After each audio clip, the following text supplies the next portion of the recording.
有人说预售屋可能是近年房价飙升的原因之一，也有人说千万不要买预售屋，它可能会让你一生的积蓄都拿不回来。预售屋到底是怎么样的东西？为什么好像问题这么多呢？今天就让我们一起来聊聊预售屋吧。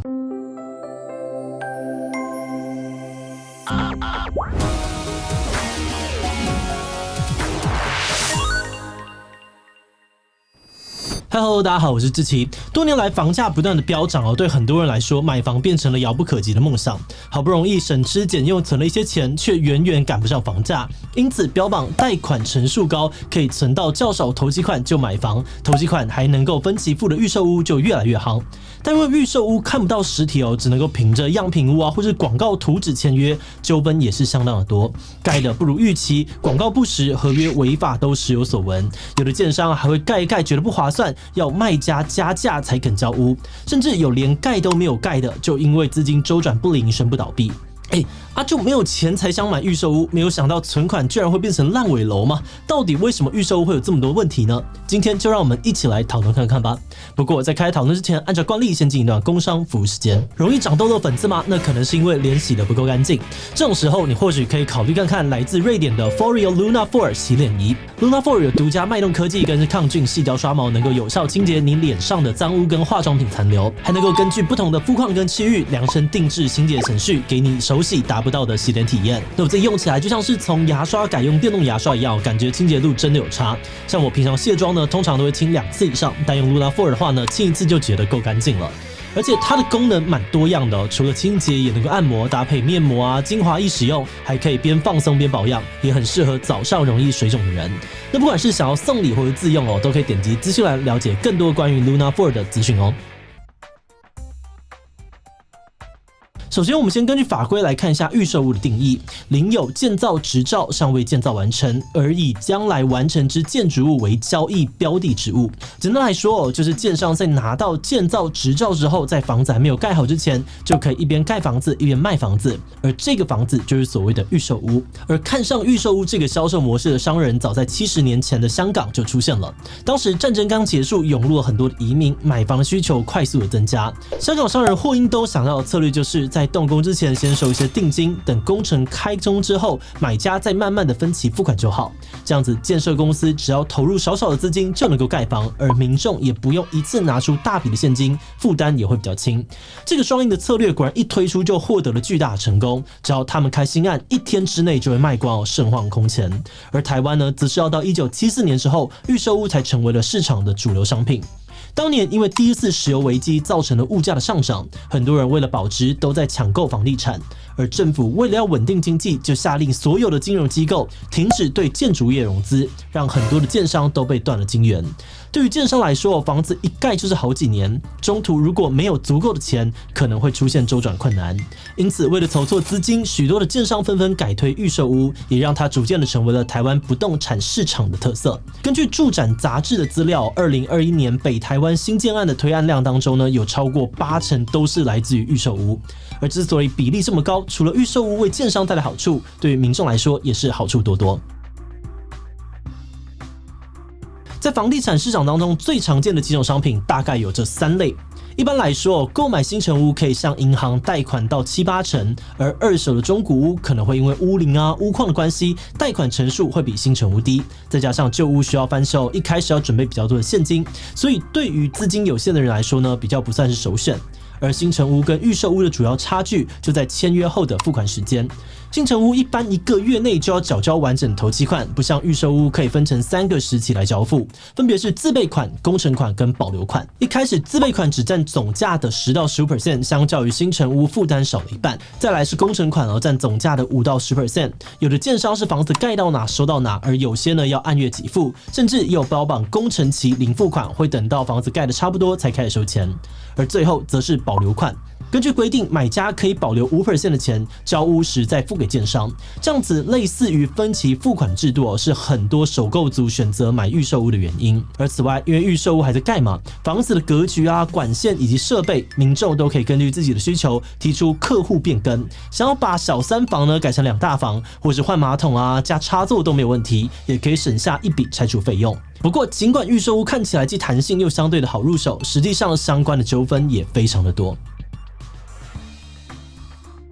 根据行政院消保处的资料呢，他们在2020年查核了全国共50个预售屋合约，结果符合规定的只有4个。那到了2022年，虽然有进步，但也有超过一半的建商违法。比较常见的违规有呢，擅自降低延迟交屋的利息，把建商该支付的水电、瓦斯的管线费用转嫁给消费者，还有把交屋保留款呢从总价的5% 降到5万元，甚至还有0元的对买家来说呢，非常的没有保障。再来是因为买预售屋的当下只能够凭着广告啊、设计图来签约，如果完工后跟预期不一样，也容易发生纠纷。根据台视新闻的报道，预售屋广告不实的纠纷案件几乎是每年房市纠纷的榜首，包含了施工瑕疵啊、建材设备不符、文宣与成屋现况不同等等的情况。在彰化就有人要交屋了，才发现说好的绿地变成了空地，实木门变成合成门，而说是双车位呢，居然只能够停1台车。有的预售屋则因为景气啊跟资金的问题，交期一延再延。比如说最近工料双涨高雄呢就有建商要求住户每坪加价3万元才肯交屋，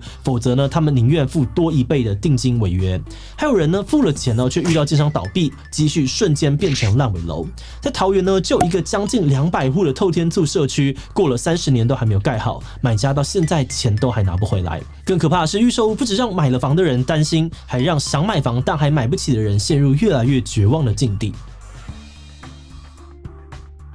在2019年，中央银行就曾经指出，预售屋炒作是房价上涨的原因之一，其中转卖红单的行为更是被很多人诟病。红单指的是购屋预约单因为预售屋呢在还没有拿到建造执照之前不能够公开贩售，如果有人想买，可以先付定金，拿到红色的预约单，未来呢就可以优先购买，有的建商还会给早鸟优惠价。那投资客呢就在此看到商机，他们发现买一栋新成屋的自备款呢可以付10栋预售屋的定金，因此他们会趁机大量的扫货，等到正式开卖再把红单卖掉赚价差。新竹呢就有人靠着炒红单一次就赚了300多万元。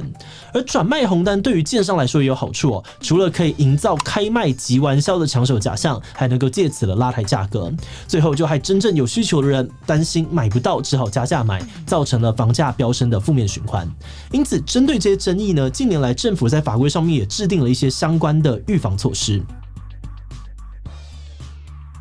首先，针对烂尾楼的部分，从2011年起，政府就规定建商要在合约当中注明建案的履约保证机制，确保建商在出问题的时候有办法让建案继续被完成。但有专家分析目前5种履约保证呢，其实都没有办法保证完工跟交屋。里面最好的呢是价金返还，建商在交屋之后呢才能够拿到钱，万一不幸烂尾消费者至少可以拿回自备款。不过建商就没有办法透过预售屋来筹措资金，因此比较少建商使用。比较常被使用的是不动产开发信托以及价金信托，这2种履约保证呢，让资金能够专款专用，能够依照工程进度拨款给建商。如果发生问题，也比较容易找到愿意接手的人。不过这也有但书有建案呢就因为评估后风险过高无法续建，而信托剩下的基金也因为建商的债主们申请强制执行而被扣押，导致消费者房钱两失。而同业连带担保工会办理连带保证协定，则是如果不幸遇到建商倒闭，还没有完工或是交屋的建案呢，就交由当初连带担保的另外一个建商，或是不动产开发商工会的其他会员来接续完成信件。这2种方式呢，虽然不用追加其他的费用，但钱都已经汇进去建商的账户，对消费者来说比较没有保障。甚至还有一些建商会利用子公司做同业担保，万一倒闭了可能会一起倒消费者最后还是求偿无门。对此呢，内政部次长花敬群则说，他们已经启动检讨，希望能够再强化预售屋的续建机制，也呼吁开发商应该要负起责任来面对。而在另外一方面针对预售屋的炒作，内政部也祭出了相关的打炒房措施。2021年，政府先是通过了实价登录 2.0， 将小红单纳管并禁止转卖。而在今年的1月呢，更通过了平均地权条例的修正案，规定预售屋除了少数例外，不能够再换约转售，如果炒作最高可以罚5000万元，希望可以健全房市的交易秩序。那虽然很多人乐见其成但也有不少人提出质疑，比如红单类似黄牛票转卖呢，本来就在台面下进行，政府要抓恐怕很困难。再来，契约禁止换约转售的规定不溯及既往。换句话说呢，现在已经签约的这个预售屋，在法规实施之后仍然可以转售。那有人就批评说，这根本是对投资客开后门，可能会让打房的力道有折扣。不过也有人担心，打炒房的相关政策通过之后，可能会让一些财务状况不好的中小型建商倒闭，台湾未来很有可能会有一波的烂尾楼风暴，倒霉的还是消费者。那进入观点以前呢，我们先特别的感谢这一期所有的会员哦，因为有了大家的支持跟赞助，我们才能够持续的制作这样子重要的议题。如果你愿意支持我们走得更远，欢迎点击资讯栏的这个链接加入我们的会员，或者也可以用超级感谢小额支持我们。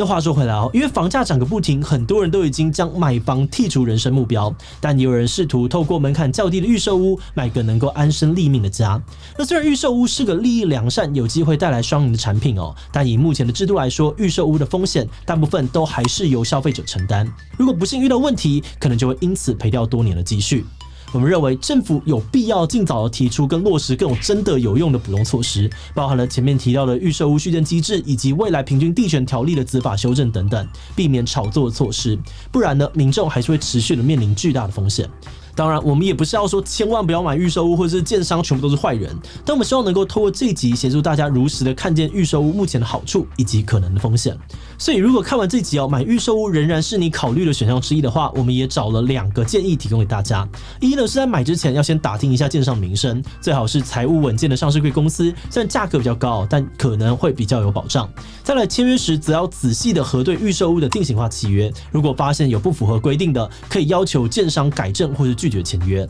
而最后，因为时间的关系哦，我们的讨论可能没有办法面面俱到。如果观众们有其他预售屋的相关经验，也都很欢迎大家留言分享哦。那么团队也会持续的关注房价的相关议题。那看完这集，我们想要问大家，如果要买房，你会考虑买预售屋吗？ A 会哦，房价一直涨，不想卡个位，怕之后买不起。B 不会哦，风险太高，有太多的炒作空间。C 你现在的房价来说，我打算租屋一辈子。D 其他留言告诉我们吧。最后，如果你喜欢今天的影片，欢迎分享出去，让更多人知道预售屋为什么问题那么多。此外，也可以点击这个地方看看平均地权条例修法以及台湾租屋乱象讨论。那么今天的这一期就到这边告一段落，我们就明晚再见喽。